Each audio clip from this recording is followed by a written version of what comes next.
マレーシアのシンボルといえば、KLCC にあるツインタワーがシンボルとして思い浮かぶと思います。20年前にこの KLCC エリアを開発するために、マレーシア政府は約100億リンギットぐらいかけました。なんとその20年後にその金額の4倍、約400億リンギットぐらいかけて開発しているプロジェクトがあります。皆さん、こんにちは。アブカバールジャンナです。私のこの YouTube チャンネルでは、マレーシアの不動産の全般、いろいろシェアしていますので、興味ある方はまずぜひチャンネル登録をお願いいたします。その400億リンギットもかかる巨大なプロジェクトは何かっていうと、トゥンラザエクスチェンジ、略して TRX と言うんですけど、これがマレーシアで初めてできる国際金融特区のプロジェクトですね。で、この TRX は、合計で70エーカーぐらいの巨大な土地に、オフィスビルとか、ホテルとか、ショッピングモール、レジデンシャルも開発されます。で、その世界の、国際金融特区でいうとどこにあるかっていうと、まずはニューヨークとか、香港とかシンガポールとか、いろんなところにあるんですが、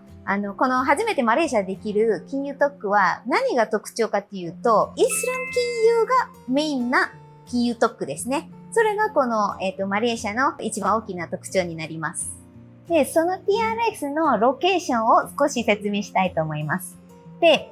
先ほど言ったように、マレーシアのシンボルといえば、このツインタワーが、メインとなりますね。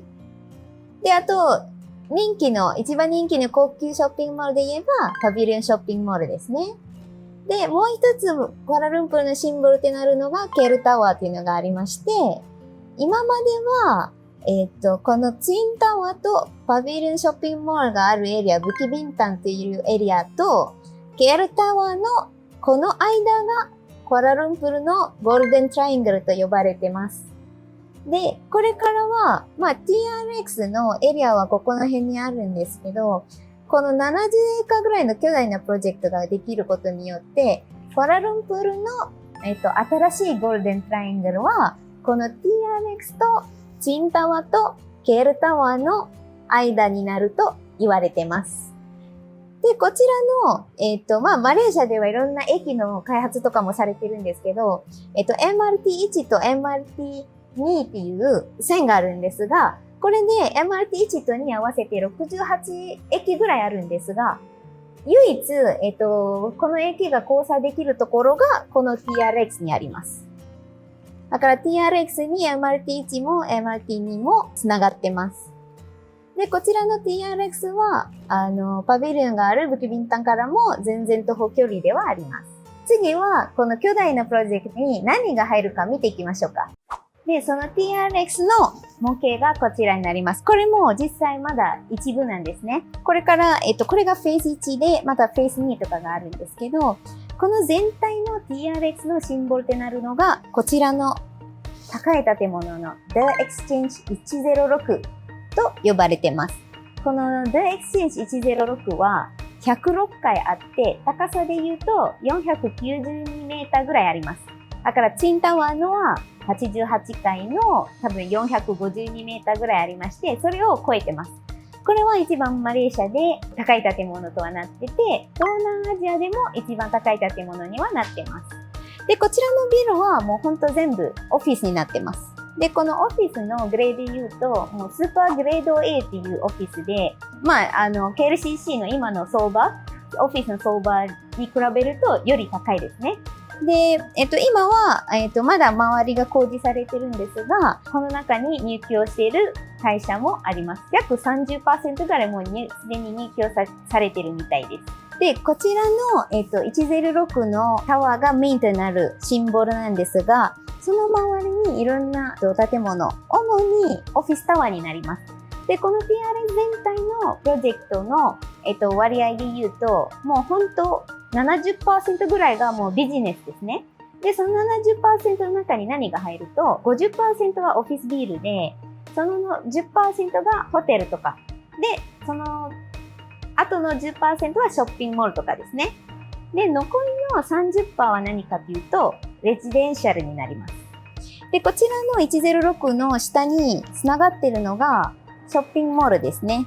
で、こちらが、ショッピングモールの、上に公園になってまして、セントラルパークと言います。で、その下がショッピングモールですね。で、この全体の作りで言うと、その上の部分はすべて徒歩でアクセスできる公園になってまして、その下がショッピングモールで、車とかはあんまり通らないんですね。で、そのより下に地下とかが、駐車場ってなってて、その周りを通って車が通る感じですね。だから、すごいなんかグリーンを重視している巨大なプロジェクトですね。で、さっき言ったように、ほとんどオフィスビルなんですが、これはもう本当メインで、それ以外にも今すでに完成して、営業しているビルで言うと、HSBC 銀行のタワーがありまして、で、アッフィン銀行のタワーももうすでに完成して営業していて、で、もう一つは、大きな大手の保険会社のプレデンシャルのタワーもすでに完成して、多分これで合計約3000人とか4000人のスタッフとかがもう毎日こちらのエリアに来て仕事されてます。で、こちらの TRX はもう 70% ぐらいビジネスがメインとなりますので、あとこちらのプロジェクトで約4万人の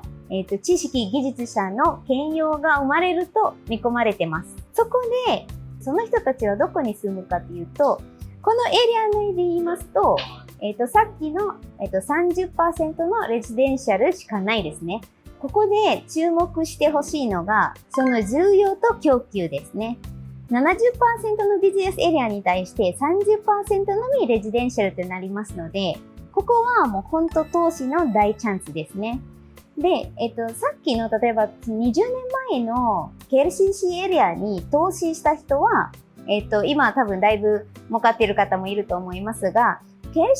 の場合はパーセンテージというか割合は決められてないんですね。だから今 KLCC の周りにたくさんレジデンシャルができているんですが、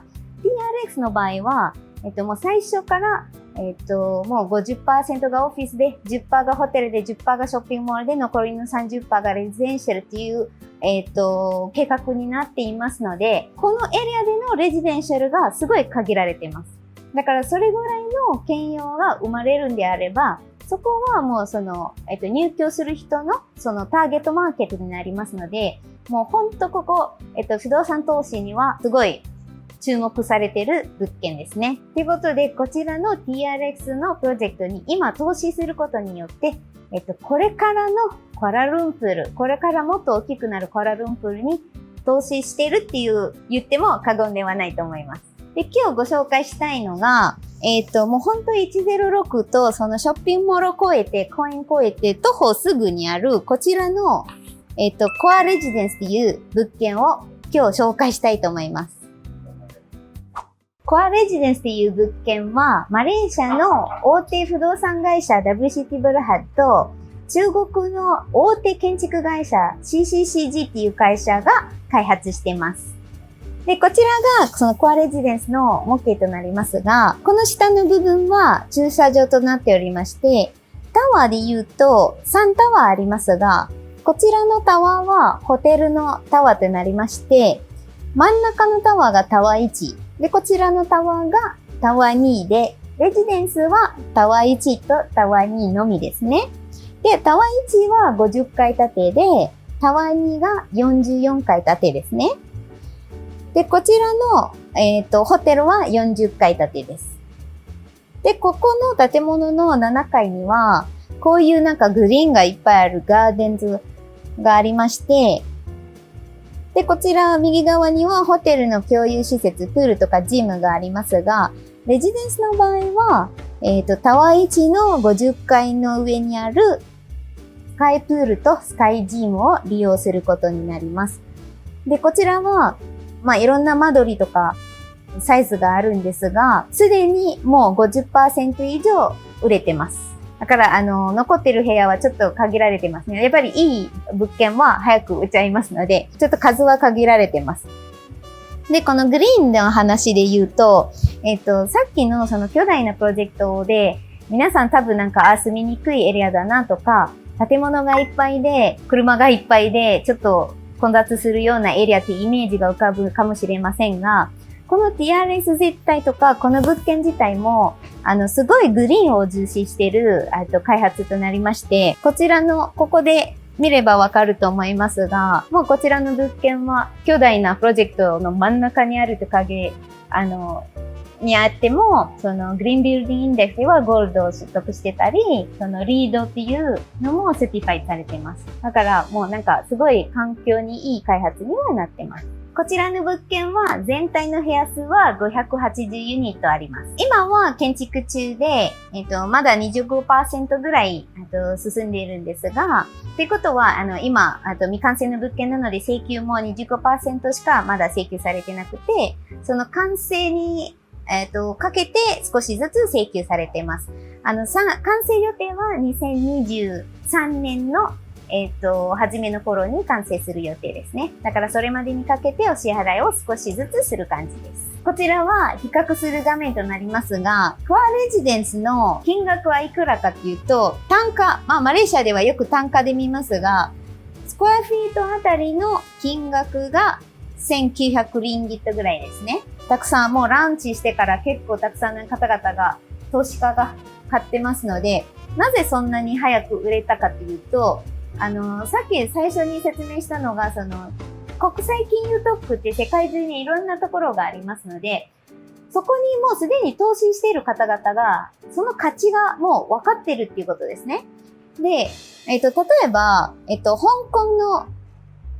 金融特区のところにあるこちらのビルディングは、例えばスクエアフィートあたりも10倍ぐらいの金額になっているとか、このチャイナのところにも9500リンギット。だからこういうなんか単価で、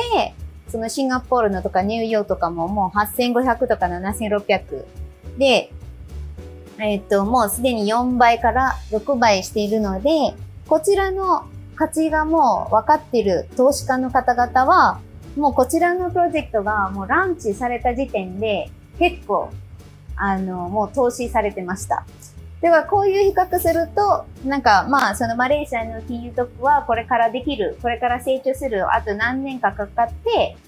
完成する金融特区なんですが、これ、今、投資することによって安く投資できて、これからの成長に従って、その投資額も、増やすことができるということですね。こちらが、コアレジデンスの各フロアの平面図になりますが、タワー1とタワー2がございます。で、タイプと前間取りがいろいろなタイプがあります。で、ここ見ると、タイプで言うと A1 から A2、B1、B2 とか C1 とかいろんなサイズ。これがスクエアフィートの単価スクエアフィートの単位なんですが、624スクエアフィートから1022スクエアフィートまであります。平米で見るとこちらになりますね。結構、コンパクトな作りですね。95平米でも3ベッドルームという部屋もあります。合計の部屋の数が580部屋あります。それがタワー1が287で、タワー2が293ですね。なんか、ここで、もう完売している部屋は、この3ベッドルームです。全体のプロジェクトで41部屋しかないんですが、一番、広い部屋が先に完売するのが、私から見ても少し、レアですね。でも、それぐらい総額が、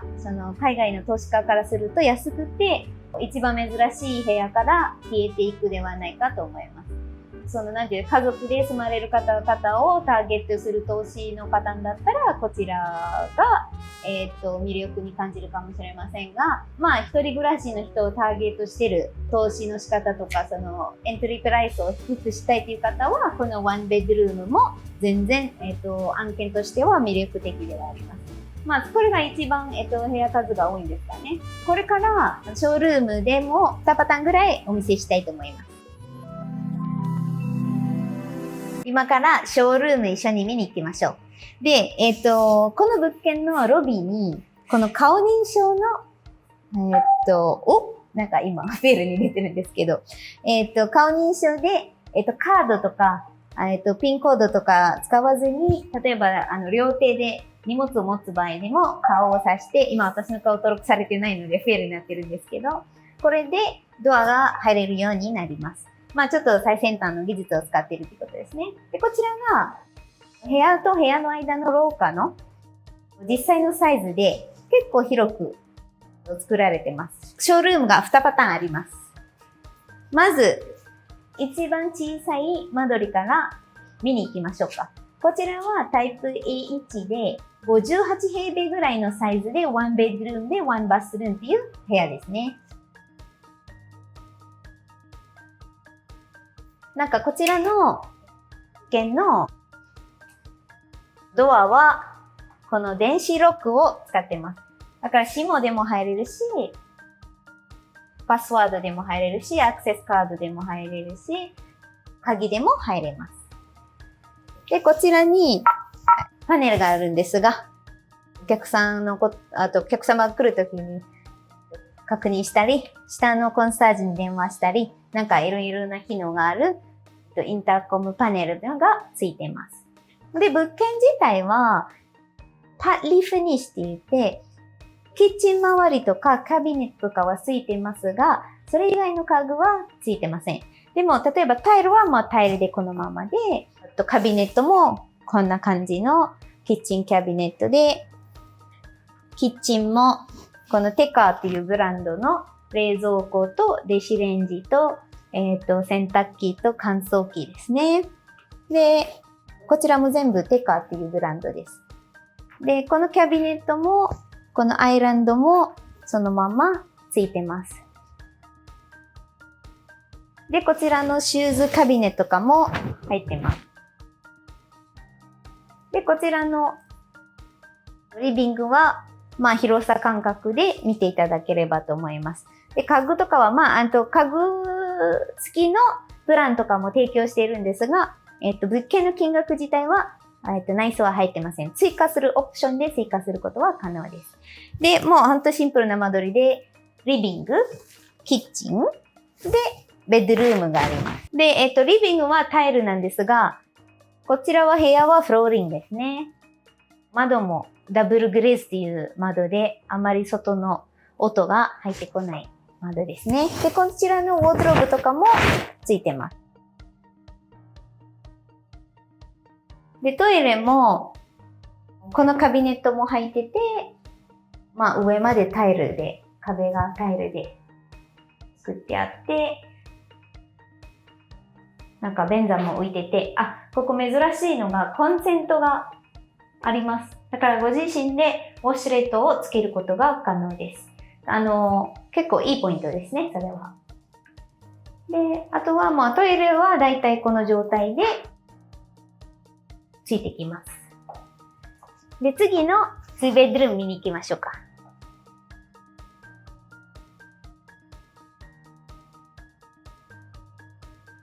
で、こちらはタイプ B3 で、広さで言うと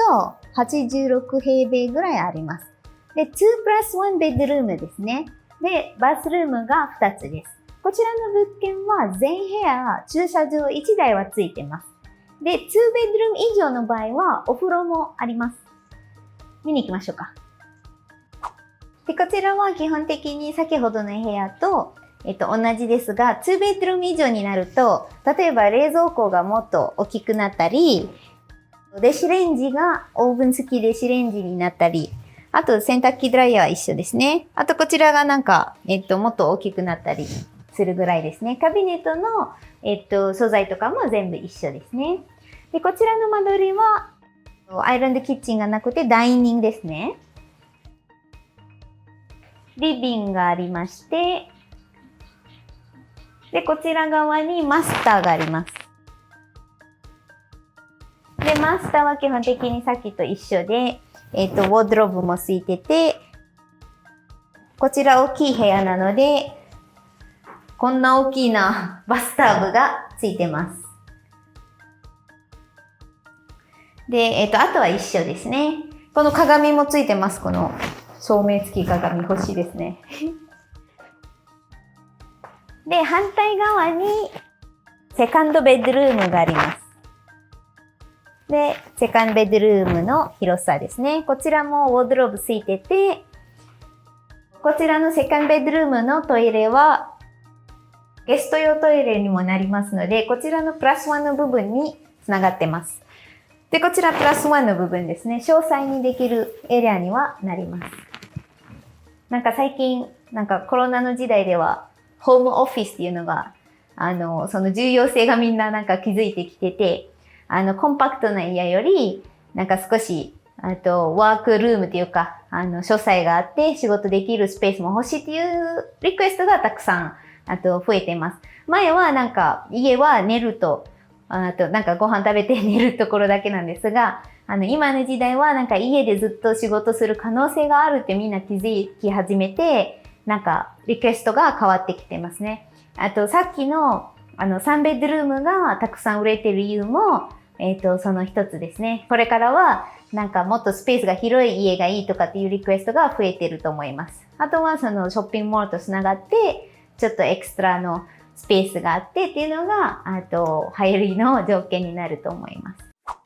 これで TRX という巨大なプロジェクトと、その中にあるコアレジデンスという物件の紹介をいたしました。このコアレジデンスはもう本当に投資家におすすめの物件です。今日の動画で伝えきれない良さがいろいろまたありますので、詳しく知りたい方はお問い合わせいただければご案内いたします。いろいろ数字とか間取りとか計算とかも投資面で言うと全然、ご案内できますので、またご連絡いただければご案内いたします。この私の YouTube チャンネルにもこれから不動産関係のことも含めていろいろまたシェアしていきたいと思いますので、ぜひチャンネル登録をお願いいたします。では次の動画でお会いしましょう。Terima kasih.